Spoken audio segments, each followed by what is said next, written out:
things I love about HiPaint that other drawings don't have is that the transform tool has a brush size scroller. You can save. The cool thing about onion skins. Wanna know something more interesting? If you want to undo, wait, what's a smear? Do you know what other drawing apps don't have? Hey guys, it's Ramadasma here. So today, I got hit with a pretty fun challenge. I'm checking out a drawing and animation app called HiPaint. Yup, this video is sponsored, but don't worry, I'm keeping it real and honest. No sugarcoating. Before we start, who here has actually used HiPaint before? Because this is really my first time using the app and I decided to go big. In this video, I'm gonna animate classic Sonic's Run Cycle. Let's see if HiPaint can handle it. To make things even more chaotic, I'm using my old tablet. And because I'm so used to my big Apple Pencil, this tiny stylus is basically torture for my hand. So I hacked it a little, slapped on an old marker sleeve to make it feel like a chunky Apple Pencil. DIY artist struggle is real. If you never used HiPaint before, I really recommend watching to the end. Because halfway through, I'm dropping some tips and tricks that actually help me survive this app. Okay, let's go. Let's open HiPaint, make a new artwork, go to custom canvas, and we're gonna use the size of 1920 by 1080 pixels. Now there's our canvas, and I already have my custom brushes prepared, so let's just start drawing. The first thing you wanna do is draw a straight line for the ground, and then rename this layer as ground. Next, draw two circles for the head and body. Now let's start with the face. Oh, by the way, here's a neat trick. If you want to undo, you can tap on the screen using both of your fingers. And if you want to redo, just tap on the screen using 3 fingers because it's faster and it helps to keep your eyes on the artwork without pressing undo and redo buttons. Back to drawing. Classic Sonic's face is similar to modern Sonic's, but it's simpler and has fewer details. He doesn't have green eyes, only has black irises, and he also doesn't have a butt brow. By the way, I'm skipping sketch, so I immediately draw the outlines instead, if that's okay. And of course, I'm separating Sonic's body parts into different layers to make the model, so it'd be easier to animate him later. Anyway, if you have trouble drawing Sonic spines, you can use stabilizer to improve your curve lines. Like this. See? Nice and smooth. No messy, squiggly lines. Alright, the outlines are done. Let's move on to coloring. This app has a color wheel like most drawing apps, but do you know what other drawing apps don't have? This is the radial menu where you can pick any color you want. Alright, let's pick blue and fill with the bucket tool. Whoops, that's not supposed to happen. Before you color below the outline layer, switch from sample selected layer to sample all layers, then fill. There, problem solved. Oh, and if there are white edges after coloring, you can increase the extended edge and tolerance until you're satisfied with the result. Okay, so you might have known that I made a Sonic Run animation tutorial before, but that was modern Sonic, not classic Sonic. And this little guy runs differently. You might think they're two different Sonic variants, but actually, no, they're the same hedgehog, just from different eras. Let's take a look at the design of Sonic in his both classic era and modern era. Classic Sonic was designed for the early 90s and sprite-based games, so his design is simple and bold. He has blue fur, big round head, his iconic spines, solid black eyes, short round body, small limbs, and cute little red boots. These proportions make him easy to read on low resolution screens and super easy to animate at high speed. He feels very cartoon inspired, playful, expressive, and way past cool. Now modern Sonic evolved alongside 3D games. He's taller, he has slightly darker blue fur, extended spines, longer arms and legs, slimmer torso, more detailed boots, and have green eyes. These changes make him feel more athletic and dynamic, especially in 3D space. His silhouette works from more angles, and his long legs visually emphasize speed. Modern Sonic feels more like a confident action hero. Still cocky, but more polished and cooler. You know, some people may not like the green eyes, but there's a reason why Sonic have those. According to the artist behind modern Sonic redesign, Yuji Uekawa, Sonic's green eyes are a direct reference to his first level, Green Hill, chosen as part of his redesign to look more like a teenager and humanoid. While his personality stayed mostly the same, his look has definitely changed. So which Sonic design do you guys prefer? Classic or modern? Or a mix of both? I don't know. Comment down below.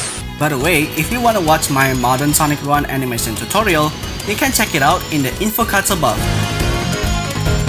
Once we're done drawing the body, let's draw the feet using the color red and blue. Red for the right foot and blue for the left foot. don't worry, we're just using these two colors to tell them apart. Anyway, for this animation, Sonic's feet will have smears so they look like a spinning wheel when he runs. Wait, what's a smear? Smear is basically an artistic version of motion blur, but way more expressive. Have you ever paused an animation and noticed those weird or funny looking frames when a character moves so fast? Yes, those are smears. There we go, that's our first pose. Now, how are we gonna make the next frame? Let's activate the animation assist first. And boom, huh? The layers got separated into 5 frames. Oh, the frames are based on layers. Well, I don't wanna animate on a single layer. Fortunately, there's a solution to this. Go to layers, add a group, select all layers, and put them all into group. Problem solved. We have our first frame now.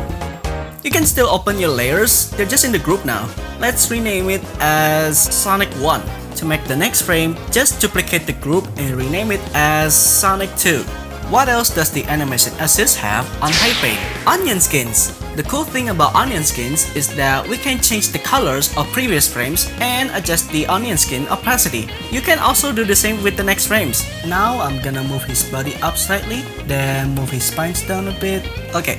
Oh yeah, one of the things I love about HiPaint that other drawings don't have is that the transform tool has the anchor point! The anchor point is like the hinge of your drawing. Whatever its place, that's where your drawing will turn, scale, or flip from. For example, let's say when you're animating a waving hand, use the transform tool on the forearm, place an anchor point on the elbow, and you rotate it around that point. Easy! Wow, I'm so glad to have this on HiPaint. Wanna know something more interesting? If you press on a brush size scroller, you can save custom brush sizes. It's pretty useful so you don't need to scroll to the brush size you want. If you want to remove it, you can just press and hold on the brush size you saved and it's gone. I have some bad news. Unfortunately, HiPaint keeps crashing on my old tablet and it even messed up my layers. So I'm gonna have to move the animation file to my iPad. I think it's because it's too heavy on my old tablet. Anyway, to make classic Sonic run so fast, we're gonna animate him in only 4 frames. And I'm not gonna draw the outlines for the boots because they're gonna be mindless. So I just immediately color the boots. Alright, if you're wondering, what's the difference between classic Sonic and modern Sonic's run animations? Classic Sonic keeps his arms tucked to the side and runs more upright.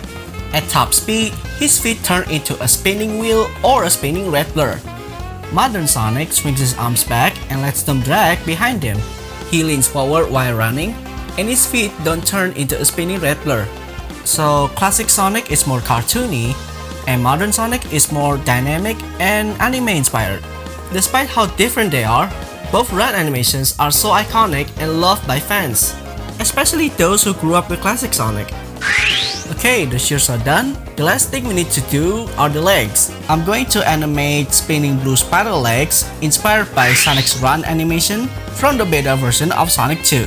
Anyway, this little hedgehog has a few different wheel of feet animation styles in games and animated shows, like the classic Sonic games, Sonic Side AM, Sonic Underground, Sonic Generations, Sonic Mania, Sonic Forces, and Sonic Superstars.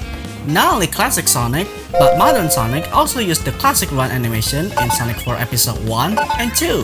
For this classic Sonic run animation, I take an inspiration from Sonic Superstars. And what's your favorite classic Sonic run animation? Let me know in the comments. Alright, it's finished. Play the animation. Way past cool! To export the animation, there are 2 options, export as GIF or MP4. So I decided to move my animation file again to my Android phone. Oh, and as you can see, I already added a moving background to the animation. Let's try export the animation in MP4. Okay, it works. And export as GIF also works. Here's the GIF version and the MP4 version. So yeah, that's the final classic Sonic run animation, and I hope you find this tutorial helpful. Alright, time for pros and cons real quick. So I've been using HiPaint, and honestly, this app is way better than people expect. First thing I noticed, it has anchor points, so when you resize or rotate your drawing, it actually rotates from the exact point you want. Besides that, you can also save custom brush sizes. They might sound minor, but if you draw every day, it saves a lot of time. No more tweaking the same brush size over and over again. And if your lines are kinda shaky, no judgment. We've all been there. HiPaint has correction, also known as stabilization. It really helps clean up your strokes while you draw, which is huge if you're still building muscle memory. And that's why I think HiPaint is actually great for beginners. It doesn't fight you, it helps you improve instead of making you feel bad at drawing. The radial menu is another big win. It's way faster to pick colors while drawing without thinking. And here's the crazy part, a lot of features are free on this app, not gonna lie. Plus, it works on Android phones, Android tablets, iPads, and iPhones. And transferring HSD files between devices is pretty easy. You can sketch on your phone and finish it on your tablet without starting over. And honestly, that's not even all the features. There's so much stuff in HiPaint that I might actually make a separate video just to break it all down. Now, to be fair, does it have downsides? Honestly, I don't really have major problems with it. The animation assist is actually good. The only thing I want is an audio import feature for animation. If they ever add that, yeah, that would be a huge upgrade. So yeah, if you're serious about learning digital art or animation, or you're just starting and don't want an app that feels overwhelming, HiPaint is 100% worth trying. Try it out, mess around with it, and tell me what you think. Alright guys, thanks for hanging out with me today. If you want part 2 where I break down exclusive HiPaint features you won't find in other apps, let me know in the comments. Also, thank you so much to HiPaint for sponsoring this video. Don't forget to like, share, and subscribe to my channel. I'll see you guys next time. Keep creating and have fun!